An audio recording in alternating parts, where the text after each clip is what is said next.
এই নবী পাওয়ার পরে, কোরআন পাওয়ার পরে আজকে আমরা জাহান্নামের পদে আছি। আমরা অন্যের সম্পত্তি মেরে দিচ্ছি, অন্যের হক আদায় করছি না, বাদীকে সাবায়া খাচ্ছি। খবরদার, কিয়ামতের ময়দানে, কিয়ামতের ময়দানে যখন ধরা পড়বা, তোমার কোনো বাপ আসবে না।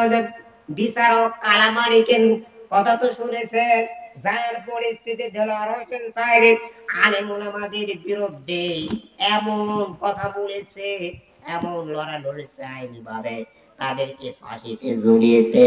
আল্লাহর বিচার তারা এমন দোয়া করেছিলেন, থলিউদ্দা গেছে বিচারে বদমাইশ এরকম লাঞ্ছিত অপমানিত করে আল্লাহ রাব্বুল আলামিন নিয়ে যাবেন। আল্লাহ ওয়ারাসাতুল আম্বিয়া।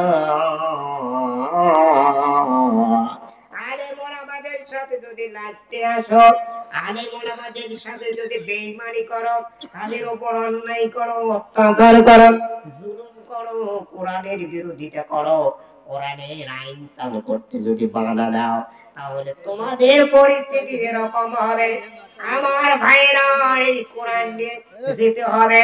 কোরআনের আইন যদি আমরা বাস্তবায়ন না করে, যদি চেষ্টা না করে, আমরা যখন কোরআন যুদ্ধের সময় হবে, যুদ্ধে যেতে হবে।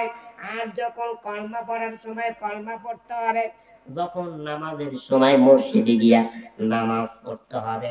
আল্লাহর নবী বলেছেন যুদ্ধে যাও, আল্লাহ বলেছেন যুদ্ধে যাও। যুদ্ধের সময় বাদ দিয়ে মসজিদে তাসবিহ পড়ো আর বলো ওয়াল হাইয়ুল কায়ুম। আল্লাহ বলে তোর ভণ্ডামি ছাড়।